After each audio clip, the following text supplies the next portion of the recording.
않을까라는 네. 기대의 목소리도 분명히 있습니다. 아니 왜 아니겠어요? 담배를 사기만 해도 1억 원이 넘는 벌금을 내야 되는데 맞습니다. 이게 암시장이 아무리 있어도 이 간이 작은 사람이 이렇게 하겠습니까? 끊겠죠. 네. 알겠습니다. 자, 인도와 중국 소식도 한번 여쭤볼게요. 인도와 중국 군인들이 이거 종종 보는 모습인데 국경에서 또 난투극을 벌였다. 어떻게 된 겁니까? 네, 양측이 대규모로 충돌한 건 2020년 이후에 2년 만입니다. 네. 지난 9일 오전에 이제 인도 동북부 타왕이라는 지역에서 충돌을 했는데요. 인도군은 충돌 현장에 3개 부대를 동원했다고 하고요. 중국군은 600명 정도 있었다는 소식이 전해졌습니다. 그리고 양쪽 군인 일부가 경미하게 다쳤고 이후에 양군 모두 이제 해당 지역에서 철수를 했는데요. 무력 충돌이 있긴 했지만 총기를 사용했다는 흔적이나 발표는 없었습니다. 네. 다만 양측 규모가 수백 명에 달한 건 사실이고 국경선을 두고 크게 충돌한 지 2년 만에 또 가장 큰 규모의 충돌이었다는 점에서 긴장감이 고조되기도 했습니다. 네. 그래요. 아유, 참 이런 일 없었으면 좋겠는데 계속 일어나고 있습니다. 자, 오늘 한 주간의 국제 뉴스를 쭉 정리해봤습니다. 오늘 말씀 고맙습니다. 감사합니다. 예, 움직이는 세계 서울신문의 송현석 기자와 함께했습니다.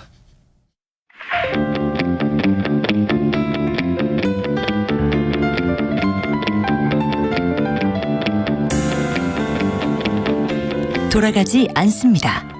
직진 본능 직설하고.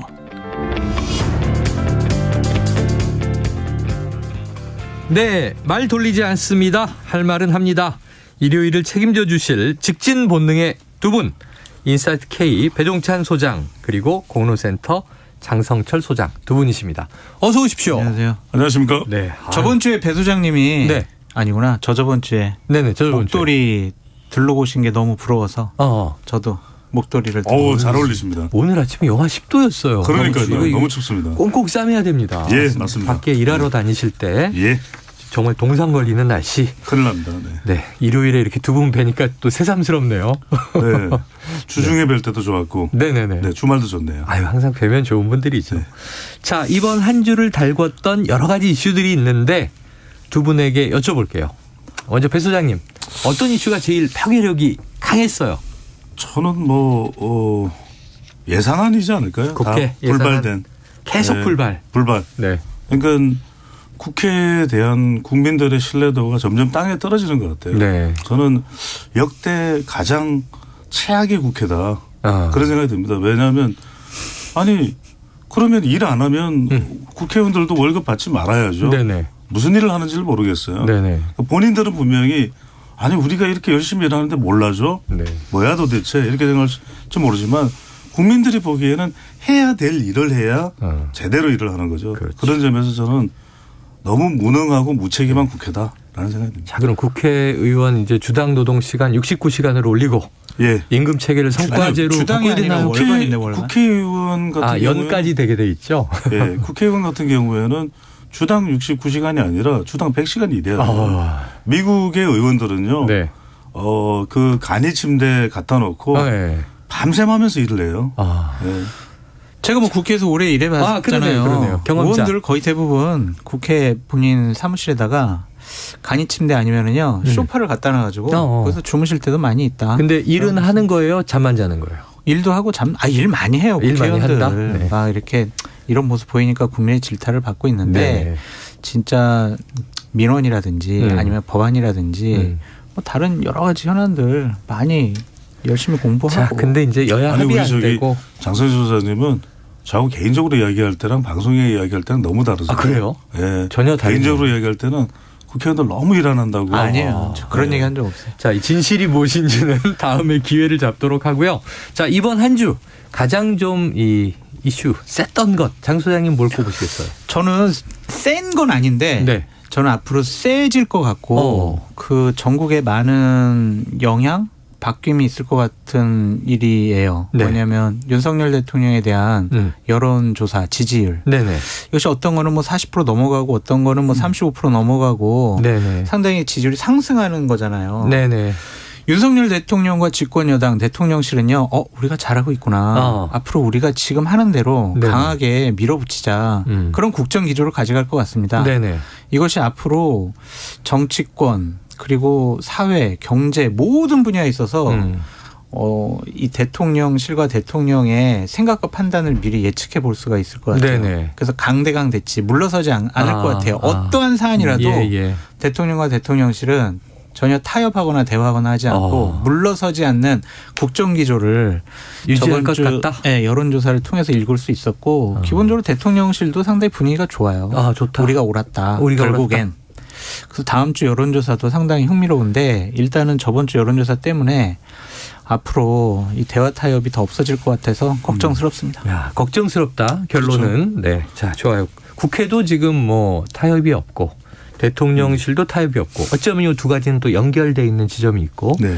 우리가 국정 상황, 국정 과제 점검 회의를 보니까 3대 개혁 인기 없어도 밀어붙이겠다 이런 얘기 나왔습니다. 자, 요것도 한번 여쭤보죠. 지금 이재명 대표 민생 문제를 꺼내 들고 사실상 장외 여론전에 나선 모양새인데요. 자, 40여일 만에 거리 연설을 재개했습니다. 배 소장님, 배경은 뭡니까? 저는 이제 계속해서 이재명 대표에게 부담이 되는 게 사법 리스크거든요. 네. 그 리스크 아닌 민생을 이제 강조하기 위해서 장외 행보에 나섰다. 왜 100번 말로 해봐야 이게 전달이 안 될 거예요. 네네. 지금 상황은 그걸 뭐 다뤄주지도 않을 거고. 예. 그래서 저는 이 사법 리스크를 오히려 넘어서는 방법은 뭐 민생 행보밖에 없을 것이다. 네. 그렇게 판단했을 것 같고 또 최근에 이제 더불어민주당 지지율이 좀 주춤하고 정체되어 있거든요. 네네.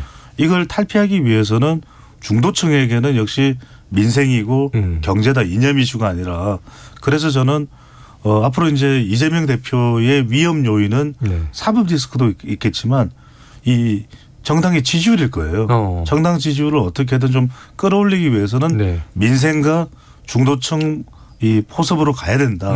그 이제 보관이 깔려 있는 거라고 봐야 되겠죠. 장내에선 지금 뭐 진행되는 게 없으니까 아까 얘기한 대로 그렇죠. 네. 장외에서라도 민주당만의 메시지를 내겠다. 자, 이재명 대표를 향한 검찰 수사가 이제 점점 좁혀오는 모양새입니다. 대장동 의혹 김만배 씨는 최근 자해 시도를 또 하기도 했고요. 김만배 씨 측근의 화천대유 이사 최우향 씨와 공동대표 이한성 씨가 구속되기도 했습니다. 자, 유동규 전 본부장, 남욱 변호사 모두 김만배에게 들었다 하면서 이런저런 전원들을 진술하고 있는데 자, 검찰 입장에서는 이제 김만배 씨의 입 중요하지 않겠어요? 어떻게 될까요? 앵무새처럼 원론적인 얘기만 계속할 수밖에 없어요. 김만배 씨가 진술을 바꾸느냐 아니면 유죄하느냐 그거에 따라서 이재명 당대표의 사법 리스크의 위험도는 점점 높아질 수밖에 없다. 근데 아직까지 김만배 씨는 유동규 말, 남욱 말 틀려요. 제가 예전에 했던 말 맞아요. 이재명 당대표는 상관없어요. 이런 입장을 계속 견지하고 있거든요. 근데 상황이 달라졌죠. 측근들이 구속당하고 거기에 숨겨놨다라고 검찰이 추측하고 있는 260억 정도의 은닉자금. 이것도 자칫 잘못하면 추징당할 수 있고 환수당할 수 있잖아요. 그러니까 김만배 씨가 돈을 지키기 위해서 다른 증언을 할 가능성도 배제할 수 없다. 앞으로 이 김만배 씨의 증언에 대해서 우리가 계속 눈여겨보고 뭐 집중해봐야 될 것 같아요. 뭐 더 이상 할 말이 없어요.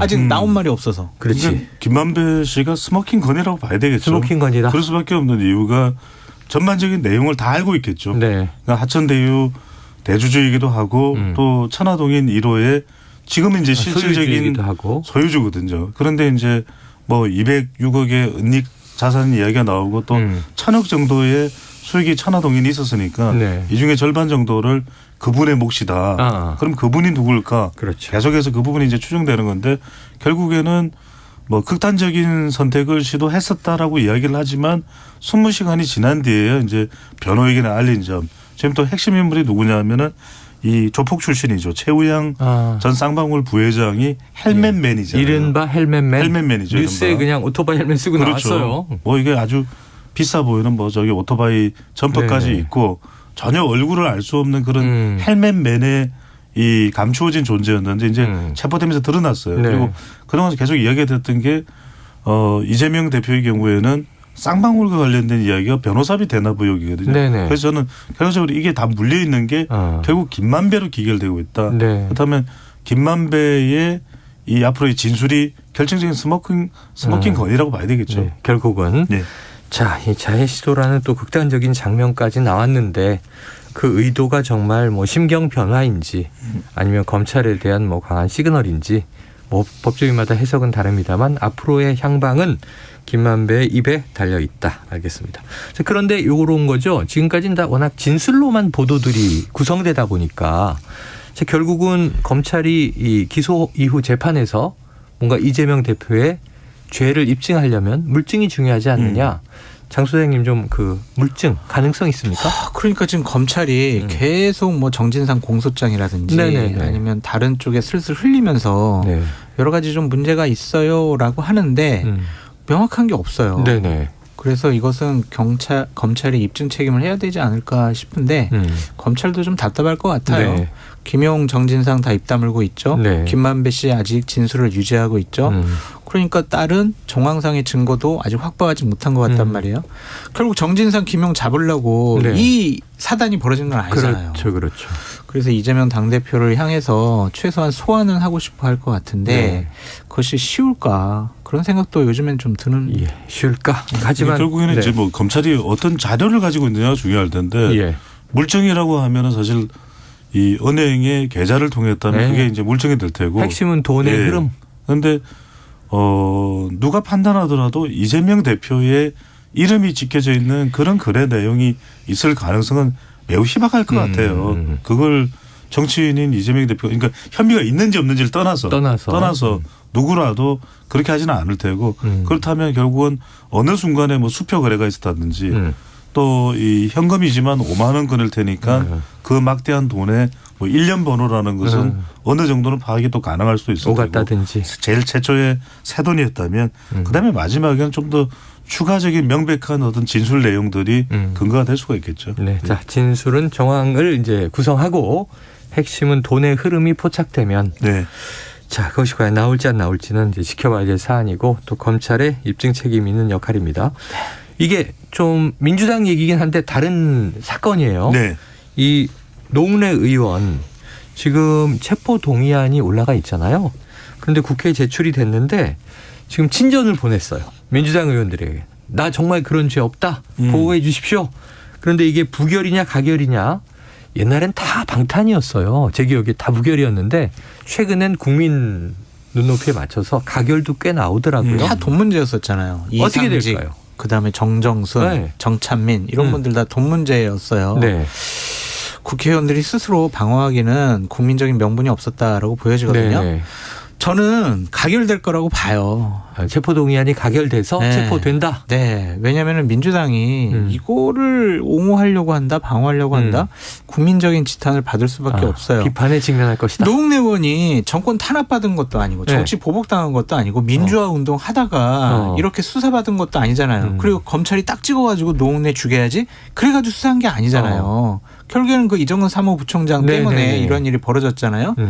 그리고 노웅래 의원은 혐의를 다 부인하고 있어요. 어느 정도 좀 인정을 하면 좋은데 네네. 띠지가 돈을 먹고 난 띠지가 2020년 하반기에 띠지도 있다라고 검찰에서 밝혀냈는데도 불구하고 아니에요. 저 조의금 받은 거고요. 출판기념회에서 돈 받은 거예요. 좋아요. 현금 1,000만 원 이상은 정치자금법상 네네. 그 국회에 재산 신고해야 되거든요. 그것도 안 했잖아요. 법 위반인데 그거에 대한 잘못했습니다. 국민 여러분. 사과도 안 해요.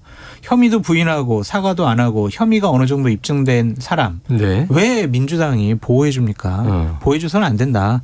가결시켜야 한다. 저는 뭐 당위적으로는 가결을 말씀하시면 저는 부결될 걸로 봐요.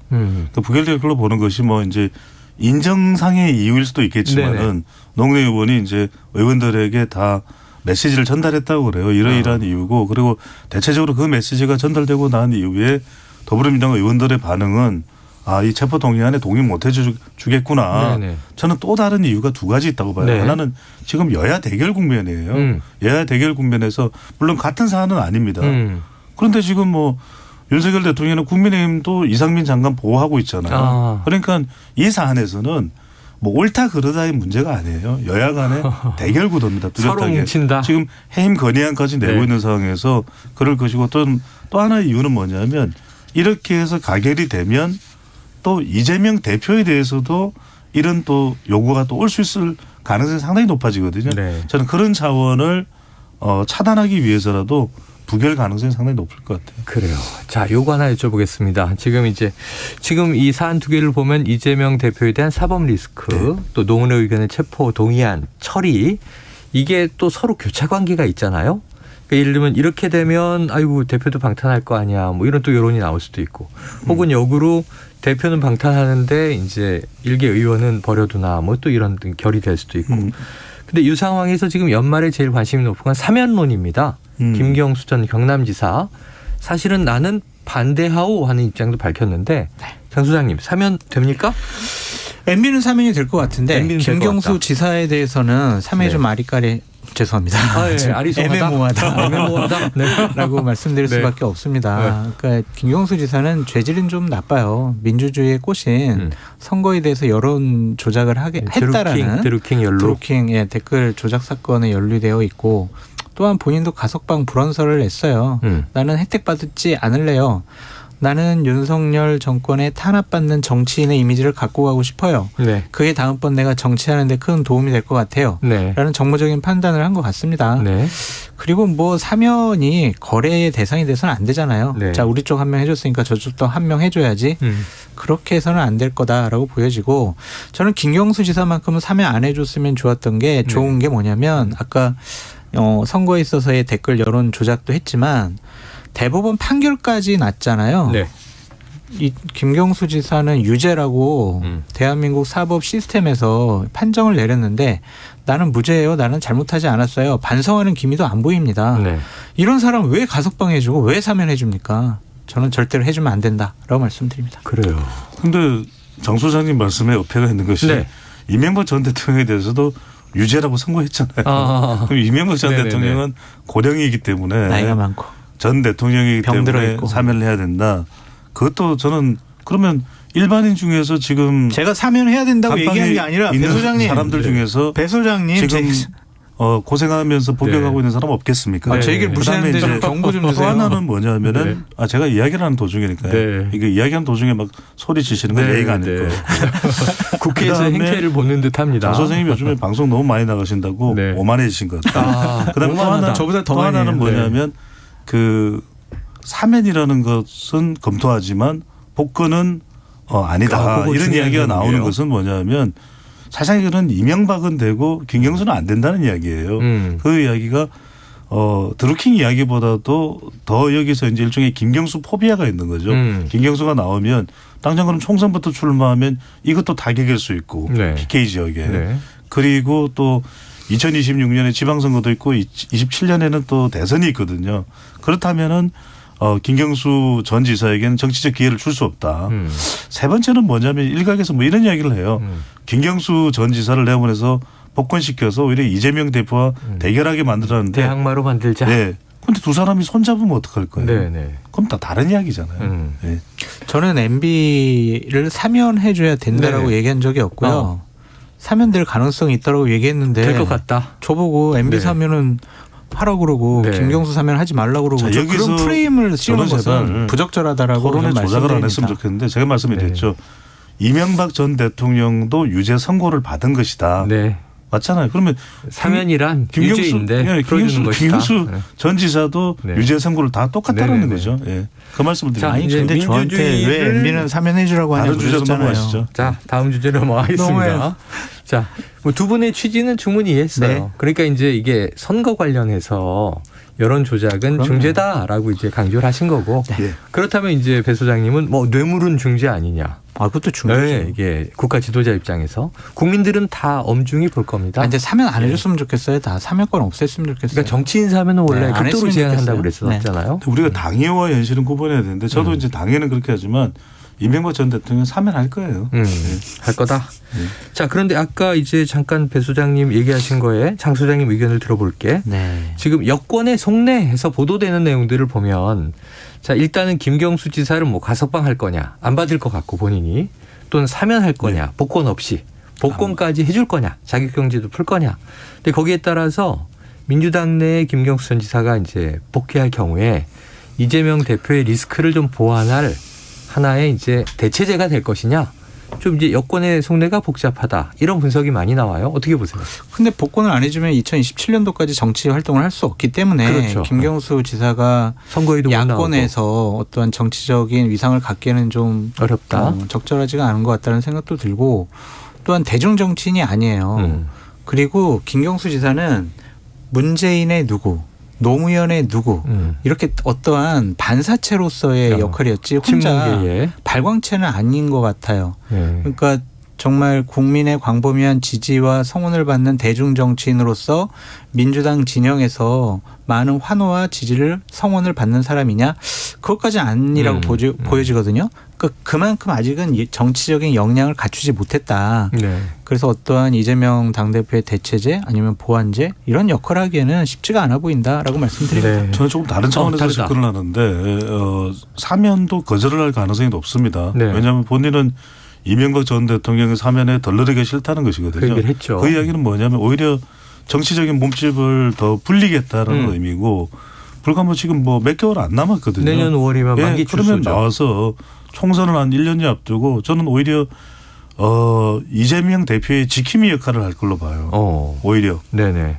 친문 대표주자로서 이재명 본인이 이제 선거에 못 나가기 때문에 네. 이재명 대표의 지킴이 역할을 하면서 저는 이 국민의힘과 윤석열 대통령이 가장 부담스러운 인물이 김경수 전 지사가 될 수도 있어요. 정치적으로 활동하고 싶어 하겠지만 네. 저는 활동할 공간과 명분이 없다. 그래서 그렇게 큰 의미를 부여하기는 어렵다라고 보여집니다. 자, 두 분의 내년 생각이 6월 차이가 방송에서 있습니다. 좀 확인을 하시죠. 네, 알겠습니다. 내년 6월이요? 자, 예. 네. 내년 5월이 만기 출소니까 그러니까요. 만약 사면 대성에서 빠지든 본인이 사면을 거부해서 네.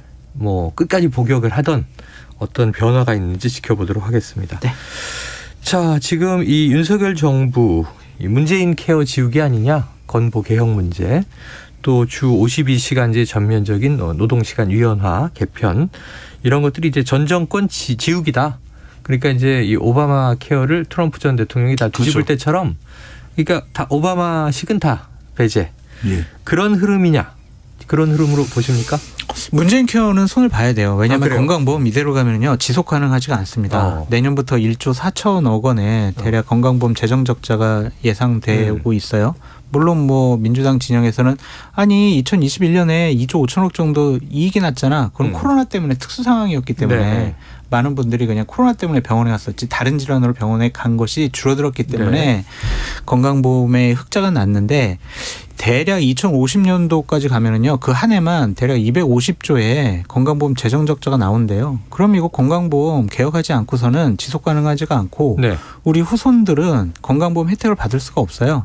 그래서 문재인 케어 지우기라기보다는 지속 가능한 건강보험을 위한 개혁이다. 이렇게 봐야 될 것 같고요. 본질적으로 해야 하는 일이다. 네, 노동시간 유연화 문제도 계속 기업자, 사업주 측에서 요청을 하고 요구를 해오는 부분이니까 나는 더 일하고 싶은데 이 법 때문에 일을 못하고 있는 사람들에게는 어느 정도 일할 수 있는 기회를 주는 것이 좋지 않을까. 탄력적으로 근무 시간을 조정하는 것도 옳지 않을까.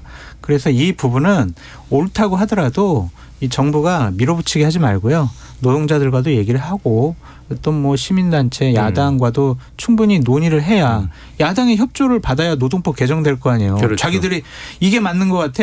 69시간 해야 돼. 이렇게 한다고 안 되잖아요. 그러니까 야당을 설득할 수 있을 만큼 충분한 대화 타협해야 된다. 사회적 대타협이 필요하다. 저는 지금 장 소장님 말씀에 심각한 부분을 좀 지적을 해야 될 것 같아요. 지적하세요. 하나만 지적하세요. 지금 계속해서 이제 건강보험 내용의 재정 부분을 가지고 얘기를 하는데 그럼 문재인 케어라는 것이 그냥 건강보험 제대로 작동하지 못하도록 부작동을 위해서 해방하는 그런 기능을 하는 거냐? 돈을 펑펑 쓰기로 한 거냐? 저는 지속 가능성 치매 요양이라든지 그다음에 그 외에 이 노인 세대의 이 사회적 안전망을 확보하기 위한 것이거든요. 그리고 우리가 따지고 보면 건강보험 적자라는 것을 계속 정부가 방치하고 있나요?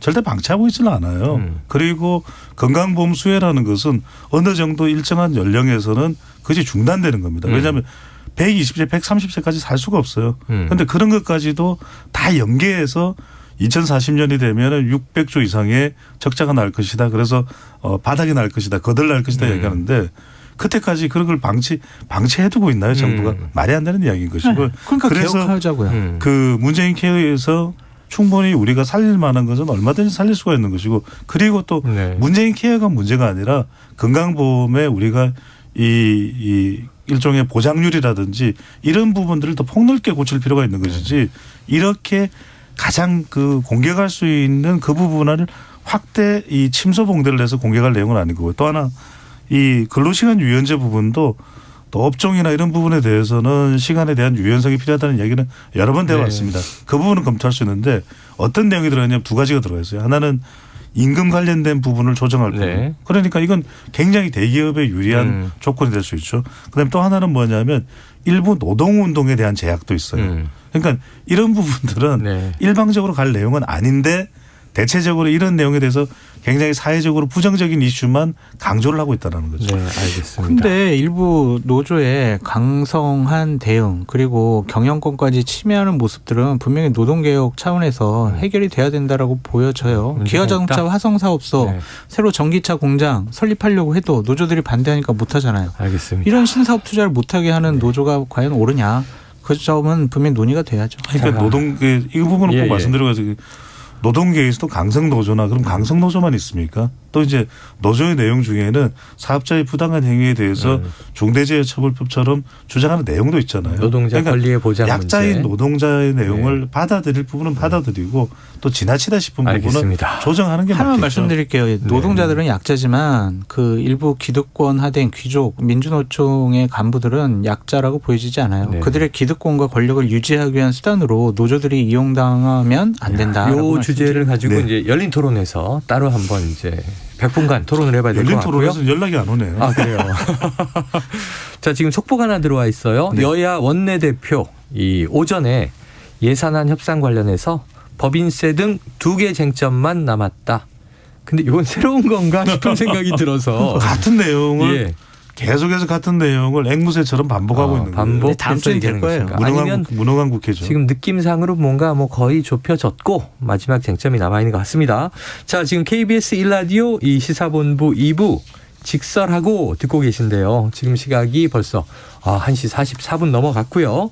자, KBS 교통정보센터 연결해서 도로 상황 알아보고 오도록 하겠습니다. 나와주세요. 네, 이 시각 교통정보입니다. 매서운 추위 속에 고속도로 교통량은 많진 않습니다. 다만 오늘은 종일 사고가 많은데요.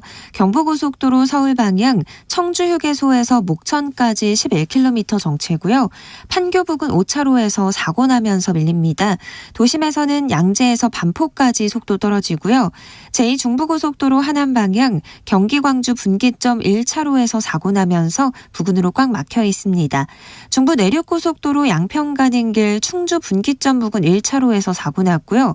서해안고속도로 서울 쪽으로도 광명역 부근 2, 3차로에서 사고 나면서 정체입니다. 이후로 일직 분기점에서 금천까지 밀립니다. KBS 교통정보센터에서 유하영입니다.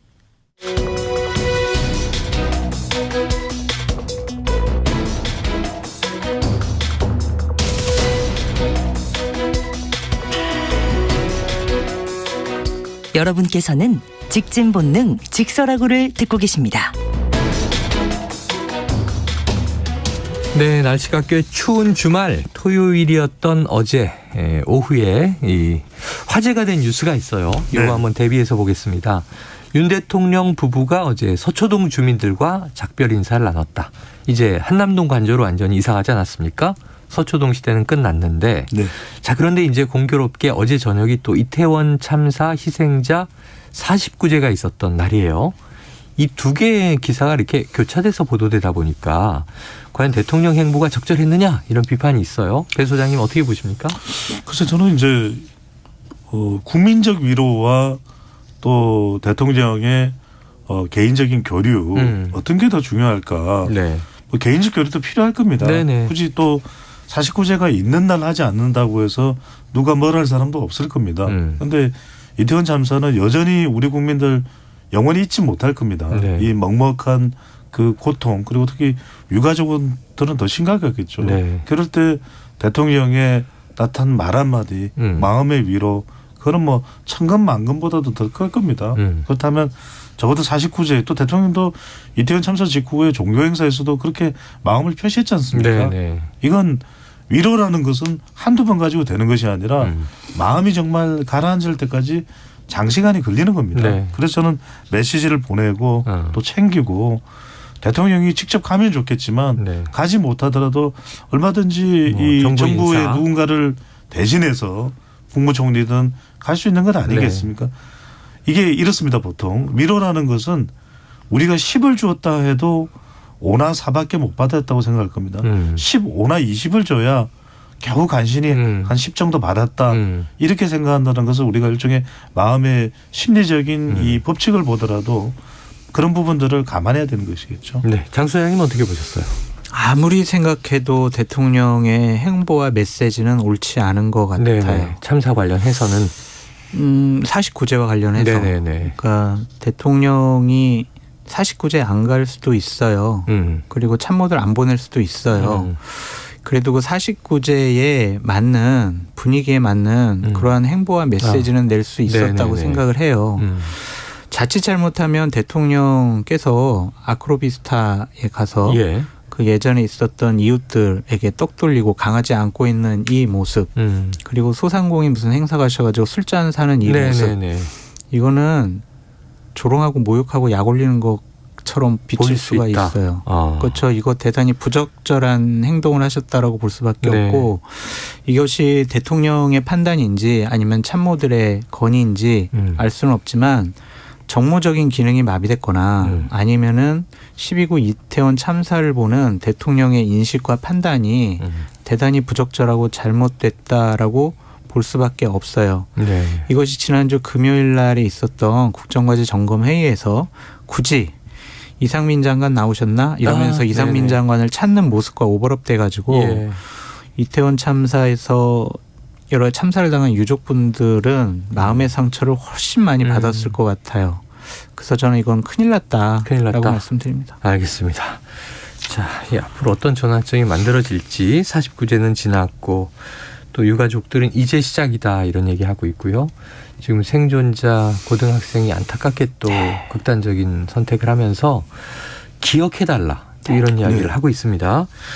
자, 그래요. 윤 대통령 49제 참석은 안 하더라도 메시지는 줄 수 있었던 것 아닌가 이런 얘기를 두 분이 해주셨습니다.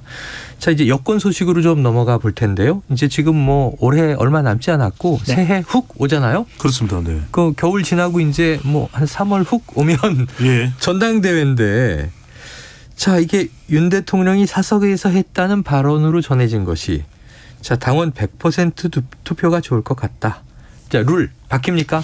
저는 이 대통령의 발언이 부적절하다고 생각이 들어요. 왜 그러냐면은 전당대회 룰을 바꿀 수도 있습니다. 그런데 바뀐다면 당원들의 뜻에 따라서 바뀌는 것이 맞겠죠. 저는 그것이 이 당 운영의 기본 원칙인 것이고 물론 또 그 이전에 당의 운영에 대해서 굳이 우리가 이론적으로 따진다면 지금의 정당은 사당이 아니라 공당이에요. 그 이야기는 엄청난 정부의 보조금을 받고 있고 소속되어 있는 의원들도 그 세비가 다 어디서 충당되는 겁니까? 국민들의 세금이에요. 세금이죠. 그러면 국민 여론조사를 30% 반영하겠다라는 것은 그런 국민들의 마음을 담겠다는 이야기 아니겠습니까? 그리고 어느 누구도 압박하지 않았어요. 당칠 민삼 국민 여론조사 30%를 포함시키기로 한 결정은 당이 한 거예요. 스스로 한 결정이에요. 외부에서 누가 협박을 했나요? 그런데 그 내용에 대해서 뭐 학급 반장이 어떻고 뽑는데 그런 이야기는 할 필요가 없고 저는 너무 우리 정당이 지금 국회도 무능하지만 정당도 더 무능해졌다. 그래서 적어도 저는 이런 전당대회 룰을 굳이 바꿔야 된다면 그건 당원의 뜻에 따라서 전체 당원들의 투표를 통해서도 바꿔야 되는 일이겠죠. 이란, 이안, 삼안 나올 수가 있겠죠. 당 몇, 뭐 민 몇. 그렇죠. 자, 그러면 우리 장 소장님은 어떻게 룰이 바뀔 것이며 예상하시는 바 어떻게 하는 게 좀 바람직한 겁니까? 제가 보수파 패널로서 배종찬 소장님의 말에 대해서 반박을 해야 되는데 보수파 맞아요? 정체성의 의문을 제기하시는 진짜 겁니까? 보수파 패널이 바로 알겠습니다. 찐. 저는 배 소장님 말씀이 뭐 다 맞다라고 말씀드릴 수밖에 없고 당은 망조가 들렸다라고 비판하지 않을 수가 없습니다. 집권당은요, 국회의원은요, 민심을 대통령에게 전달하는 통로가 되어야 돼요. 대통령의 밝은 눈과 귀가 되어야 돼요. 그런데 지금은 대통령의 스피커 역할만 하고 있어요. 대통령이 얘기하니까 그대로 자신들의 의원들과 당원들에게 강요를 하고 있어요.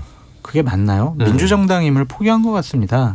정당은 자꾸 외연이 확장되어야 돼요. 왜? 선거에서 이겨야 하니까요. 그래서 당원들의 의지로 뽑는 당대표라도 일반 국민의 의사가 반영할 수 있도록 2004년도에 네네. 그 룰이 개정된 거거든요. 그런데 그것을 다 축소시켜서 당대표니까 당원이 뽑아야지 왜 일반 국민이 왜 뽑아 역선택이야. 이런 식으로 얘기하는 것은 자신들의 울타리를 점점 축소지향하는 것이라고 보여져요. 정당이 이것은 선거에 이기기 위한 노력을 하지 않는 것이다. 네. 오로지 공천을 받기 위해서 대통령에게 충성심만 보이는 것이다. 네. 정당의 민주적 자율적인 기능이 마비되어 버렸다. 왜?